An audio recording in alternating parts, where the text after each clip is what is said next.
बहुत सारे English language learners कहते हैं कि मैंने इंग्लिश लैंग्वेज खुद से ही घर पे सीखी है, जो भी फ्री रिसोर्सेज थे उनका इस्तेमाल करके। तो वो कैसे करते हैं? वो ये ट्रिक बहुत ज़्यादा यूज़ करते हैं एक्चुअली। वो अपनी जो भी डेली एक्टिविटीज़ है उन्हें इंग्लिश में डिस्क्राइब करने की कोशिश करते हैं, इंग्लिश में नैरेट करने की कोशिश करते हैं, और अपनी जो डेली की जो छोटे छोटे डिसीजंस होते हैं ना, वो इंग्लिश में लेते हैं, इंग्लिश में ही लेने की कोशिश करते हैं। अभी मैंने जो टॉपिक आपको कहा कि मुझे क्या खाना चाहिए, let me tell you, let me show you how can you do that. I'm so hungry, I don't understand, what should I eat? I want to have something different today in my lunch. Should I go to market to buy something new, something spicy, delicious? Or should I order online? What should I do? Should I order from Zomato? Hi guys, once again welcome back to Learn English with Sonali.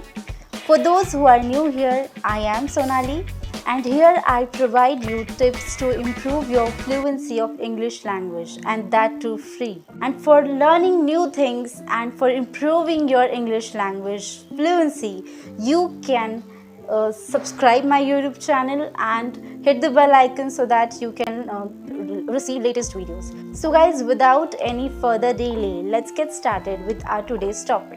For thinking directly in English language while speaking in English language, you need to train your brain to think in English language directly. यानी कि आप translate किए बिना directly English language में कैसे सोच सकते हैं और डायरेक्टली कैसे इंग्लिश में ही सोचते वक्त बात कर सकते हैं, उसके लिए मैं आपको इस वीडियो में 5 to 6 टिप्स देने वाली हूँ गाइस। सो मेक श्योर कि आप ये पूरा वीडियो देखें because it can really help you if you want to improve your English language. Okay? For thinking directly in English language, you need to train your brain. Okay? यानी कि आपको अगर English में ही डायरेक्टली सोचना है और सोचते वक्त ही इंग्लिश में बात करना है डायरेक्टली, तो उसके लिए आपको आपके ब्रेन को, आपके दिमाग को ट्रेन करना होगा। ओके और उसके लिए मैं आपको 5 to 6 टिप्स देने वाली हूँ। So make sure that you watch this entire video. So my first tip is that begin with simple sentences. Try to label objects around you in English language. Okay, आप जहाँ भी बैठे हो, suppose आप अपने घर में बैठे हो, तो आपके आसपास जो भी चीज़ें हैं उन चीज़ों को आपको इंग्लिश में डिस्क्राइब करना है। फॉर एग्ज़ाम्पल, अगर आपके साइड में उस रूम में चेयर रखी हुई है तो आपको उसे कुर्सी के बदले चेयर कहना है, और टीवी रखी हुई तो आप उसे इंग्लिश में वर्ड यूज़ कीजिए, या फिर विंडो है, अगर खिड़की है तो उसे विंडो कहिए।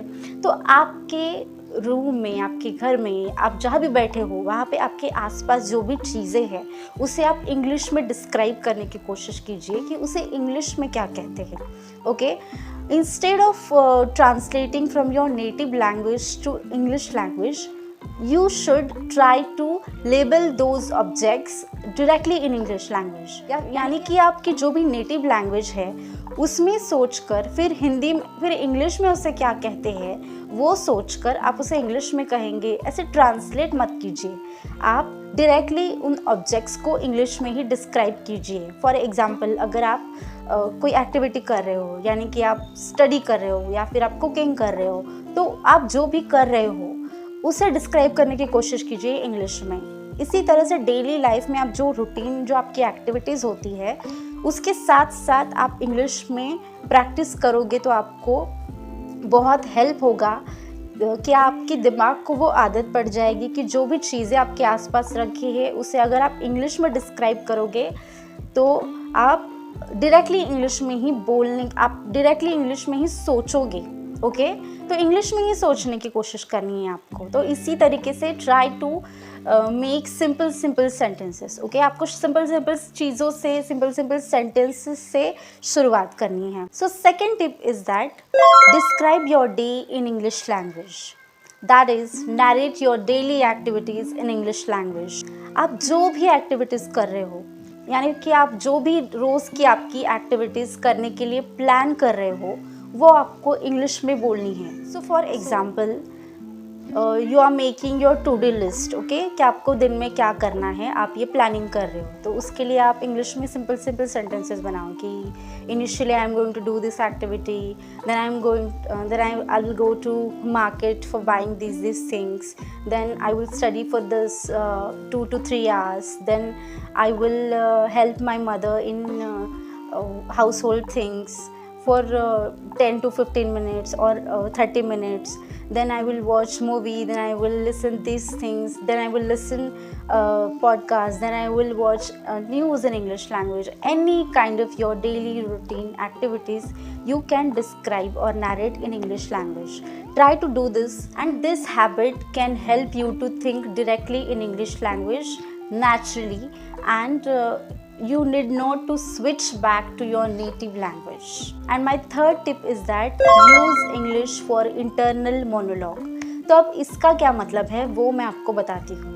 तो इसका मतलब ये है, अगर आपको मैं सिंपल लैंग्वेज में बताऊँ, अब आपकी रोज़ की लाइफ में आप जो छोटे छोटे डिसीजंस लेते हो, वो डिसीजंस लेते वक्त आपको जो आप अपनी नेटिव लैंग्वेज यूज़ करते हो, फॉर एग्ज़ाम्पल वो आपकी हिंदी लैंग्वेज है, मराठी हो सकती है, तेलुगु, कन्नड़ा, कोई भी लैंग्वेज हो सकती है, वो लैंग्वेज आपको रिप्लेस करनी है, यानी कि चेंज करनी है और उसकी जगह पे आपको इंग्लिश लैंग्वेज यूज़ करनी है। Internal monologue means suppose you are thinking about specific topic और any particular topic and you want to take small decision, okay, यानी कि आपके हर रोज़ की लाइफ में आप जो डेली एक्टिविटीज़ करते हो उसके रिलेटेड आपको छोटे छोटे डिसीजंस लेने होते हैं। अगर एग्जाम्पल के लिए आपको बताऊँ तो मुझे भूख लगी है, अब मुझे क्या खाना चाहिए, मुझे ये खाना चाहिए, वो खाना चाहिए, या मैं कुछ और बनाऊँ। तो ये जो इस तरीके के जो छोटे छोटे डिसीजंस होते हैं, या फिर अभी मेरे पास करने के लिए कोई काम नहीं है, मैं बोर फील कर रही हूँ, मुझे क्या करना चाहिए, क्या मैं ये करूँ, क्या मैं स्टडी करूँ, क्या मैं गेम खेलूँ।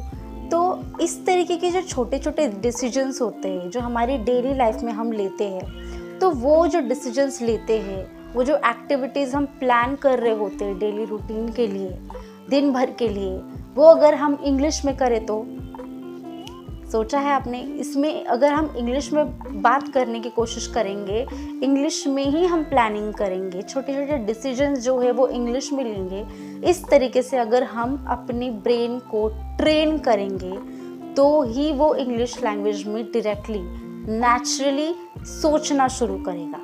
और यही वो ट्रिक है जो सबसे ज़्यादा इम्पोर्टेंट है इन टिप्स में, जो आपको हेल्प करेगी, जिसकी मदद से आप अपनी ब्रेन को थिंकिंग के लिए फोर्स कर सकते हो। यानी कि आपको ज़्यादा फोर्स करने की भी ज़रूरत नहीं है। डिसीजंस तो हम रोज़ के लाइफ में लेते ही हैं, छोटे छोटे डिसीजंस जो लेने होते हैं उनसे शुरुआत करेंगे तो हम ईज़िली डिसीजंस ले पाएंगे, and easily we will be able to express our thoughts in English language, okay. तो ये टेक्निक मैंने भी इस्तेमाल की थी अपनी जर्नी में, एंड जो बहुत सारे इंग्लिश लैंग्वेज लर्नर्स कहते हैं कि मैंने इंग्लिश लैंग्वेज खुद से ही घर पे सीखी है, जो भी फ्री रिसोर्सेज थे उनका इस्तेमाल करके। तो वो कैसे करते हैं, वो ये ट्रिक बहुत ज़्यादा यूज़ करते हैं एक्चुअली। वो अपनी जो भी डेली एक्टिविटीज़ है उन्हें इंग्लिश में डिस्क्राइब करने की कोशिश करते हैं, इंग्लिश में नरेट करने की कोशिश करते हैं, और अपनी जो डेली की जो छोटे छोटे डिसीजंस होते हैं ना, वो इंग्लिश में लेते हैं, इंग्लिश में ही लेने की कोशिश करते हैं। अभी मैंने जो टॉपिक आपको कहा कि मुझे क्या खाना चाहिए, let me tell you, let me show you how can you do that. I'm so hungry, I don't understand, what should I eat? I want to have something different today in my lunch. Should I go to market to buy something new, something spicy, delicious? Or should I order online? What should I do? Should I order from Zomato? Okay, I will order from Zomato. तो इस तरीके से आप अपनी जो daily की life है उसमें अपनी जो प्लानिंग्स है या फिर जो भी एक्टिविटी, जो छोटे छोटे डिसीजंस होते हैं वो इंग्लिश में ले सकते हैं, ओके। इसकी वजह से आप क्या कर सकते हैं कि आपके ब्रेन को आप इंग्लिश में ही सोचने के लिए ट्रेन कर सकते हैं, छोटे छोटे डिसीजंस लेने के माध्यम से। So my fourth tip is that practice in English without overthinking. So while speaking in English language, focus on communicating your ideas in English language rather than focusing on formation of perfect sentences in English language. Okay? So when you do this with consistency, you will see that your brain has automatically started to think in English language, and over the time you will be able to think and speak simultaneously in English language. English में जब आप बात करते हो तब आपका focus इस बात पे होना चाहिए कि आप अपने जो इंग्लिश में आइडियाज़ एक्सप्रेस करना चाहते हो वो आप एक्सप्रेस करो, ना कि इस बात पे आपका ध्यान हो कि आप एक परफेक्ट सेंटेंस बनाएं इंग्लिश में। तो अब वक्त के साथ साथ आप ये रियलाइज़ करोगे, आपको ये महसूस होगा कि आप इंग्लिश में सोच पा रहे हो और साइमल्टेनियसली आप बात भी कर पा रहे हो इंग्लिश में। So my fifth tip is that immerse yourself in English language, यानी कि surround yourself in English language as much as possible. जितना हो सके उतना इंग्लिश लैंग्वेज में अपने आप को आप सराउंड कर लो, अपने आसपास वो माहौल बना लो। अगर आपके आसपास वो माहौल नहीं है तो आप वो माहौल क्रिएट करो, यानी कि आप इंग्लिश में ही कंटेंट देखो, यानी कि जितना हो सके उतना इंग्लिश में सुनने की कोशिश करो, अपने आसपास वो माहौल बनाओ। और आप फ्री के जो ऐप्स होते हैं उनका इस्तेमाल कर सकते हो इंग्लिश में प्रैक्टिस करने के लिए, जैसे कि अपने पहले के वीडियोस में भी मैं शेयर कर चुकी हूँ।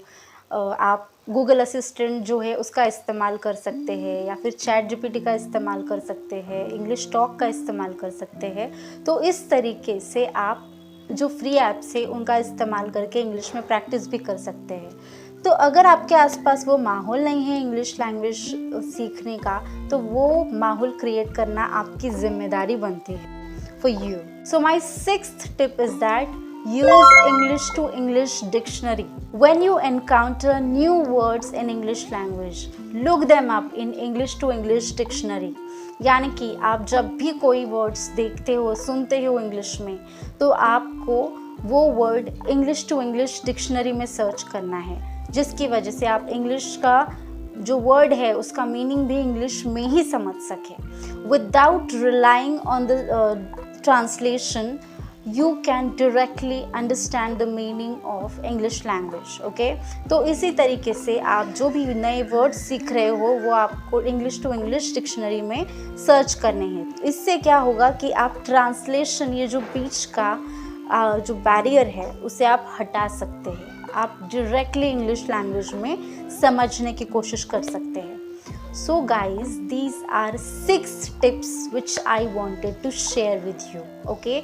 और ये टिप्स जो है आपको इस्तेमाल करनी है आपकी डेली रूटीन में, ताकि आप ट्रांसलेशन करने के बजाय डायरेक्टली इंग्लिश में ही सोचो और at the same time English में बोलो।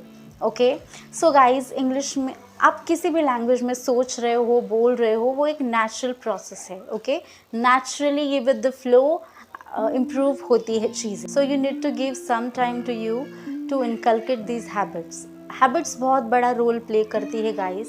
अगर आप इस टिप्स का इस्तेमाल अपनी डेली रूटीन में करो तो आप ज़रूर अपने ब्रेन को ट्रेन कर सकते हो इंग्लिश लैंग्वेज में ही सोचने के लिए और at the same time English में बात करने के लिए। So I hope that this tips will help you to improve your fluency of English language and help you to start to think in English language directly while speaking with anyone in English language.